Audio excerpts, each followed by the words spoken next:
ಇಂದು December 14ನೇ ತಾರೀಕು.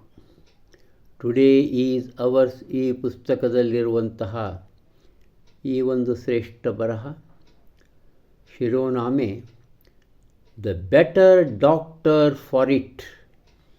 The better doctor for it. A famous author was once invited by a well-known surgeon to watch a difficult operation he was about to perform. As the surgeon went through the necessary preparations prior to the operation, he seemed confident but just a little tense. Then, as he led the way into the operating room, he stopped for a moment and bowed his head. Later, during the operation, his hands were steady. Afterwards, the author expressed his surprise that a surgeon should pray. I thought a surgeon relied on his own ability. Reply came, a surgeon is only human, was the reply. He can't work miracles by himself. I am certain science couldn't have advanced as far as it has were it not for something stronger than mere man. Then the surgeon concluded, I feel so close to God when I am operating that I don't know where my skill leaves off and his begins. Adbhuta. A spirit of true humility is indispensable if we are to avoid the pitfalls of pride. ಕೆಳಗಿನ under ಬರಹ. I believe the first test of a truly great man is his humility. John Ruskin. ಉತ್ತಮ ಬರಹ. ಇದರಿಂದಾಗಿ ಆತನು ಉತ್ತಮ ವೈದ್ಯ.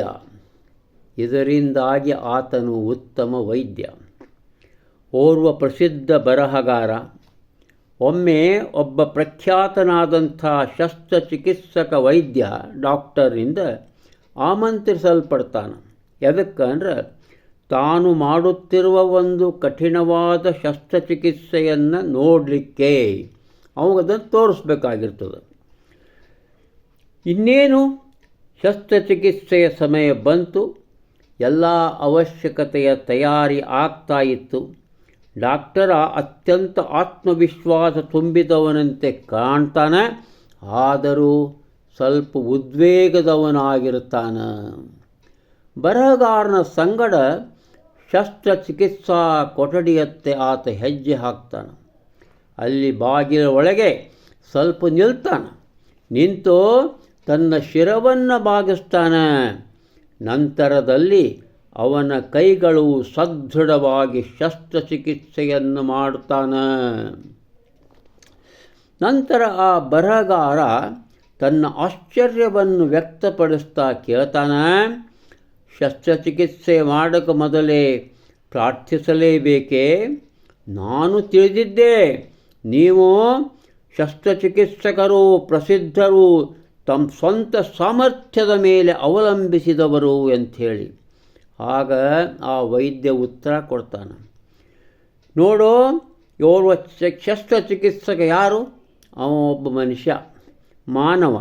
ಅವನ ಹತ್ತಿರ ಪವಾಡಗಳನ್ನು ಮಾಡುವುದು ಸಾಧ್ಯವಿಲ್ಲ. ವಿಜ್ಞಾನ ಬಹಳಷ್ಟು ದೂರದವರೆಗೆ ಮುಂದುವರೆದಿದೆ ಎಂದು ನಾನು ನಿಶ್ಚಿತವಾಗಿ ತಿಳಿದಿರುವೆ.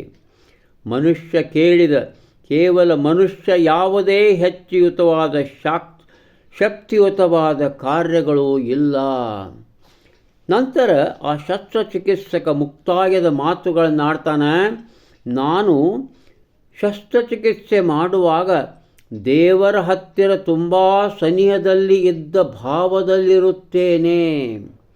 ನನ್ನ ಜಾಣ್ಮೆ, ನನ್ನ ಕೌಶಲ್ಯ ಎಲ್ಲಿಂದ ಪ್ರಾರಂಭ, ಎಲ್ಲಿದೆ ಮುಕ್ತಾಯ ನನಗೆ ಗೊತ್ತಿರುವುದಿಲ್ಲ ಎಷ್ಟೋ ಸರಿ.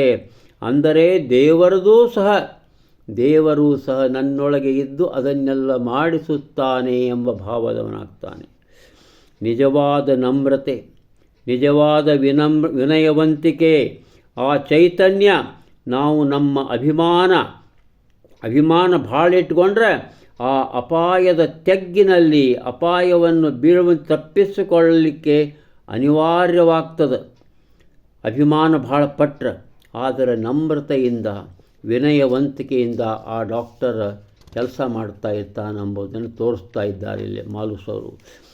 ನಿಜವಾಗಿ ದೊಡ್ಡ ಇಲ್ಲಿ ಅಂಡ್ರ ಬರಹ ಜಾನ್ ರಸ್ಕಿನ್ ಅವರು.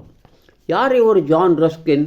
ಇವರು 18ನೇ ಶತಮಾನದ ಇಂಗ್ಲೀಷ್ ಬರಹಗಾರ, ತತ್ವಜ್ಞಾನಿ, ಭೂಗರ್ಭಶಾಸ್ತ್ರಜ್ಞ, ಕಲಾಕಾರ, ಶಿಕ್ಷಕ, ಸಾಮಾಜಿಕ ವಿಮರ್ಶಕ, ಬಹುಮುಖ ಪ್ರತಿಭೆಯ ಮನುಷ್ಯ. ಅವ ಒಂದು ಬರ್ದಾನ, ಎಷ್ಟು ಚಂದ ಬರ್ದಾನಂದ್ರೆ ಅದು ಇಂಗ್ಲೀಷ್ನಾಗ ಓದಿ ಆಮೇಲೆ ಕನ್ನಡದಾಗ ಹೇಳ್ತೇನೆ. I believe the first test of A truly great man is his humility. ನಿಜವಾಗಿ ದೊಡ್ಡ ಮನುಷ್ಯನೆಂದು ಯಾರನ್ನು ನಾವು ಕರೆಯಲಾದೀತೋ ಅವನ ಮೊಟ್ಟ ಮೊದಲ ಪರೀಕ್ಷೆ ಅವನಲ್ಲಿರುವ ನಮ್ರತೆ, ಅವನಲ್ಲಿರುವ ವಿನಯವಂತಿಕೆ. ನಮಸ್ಕಾರ.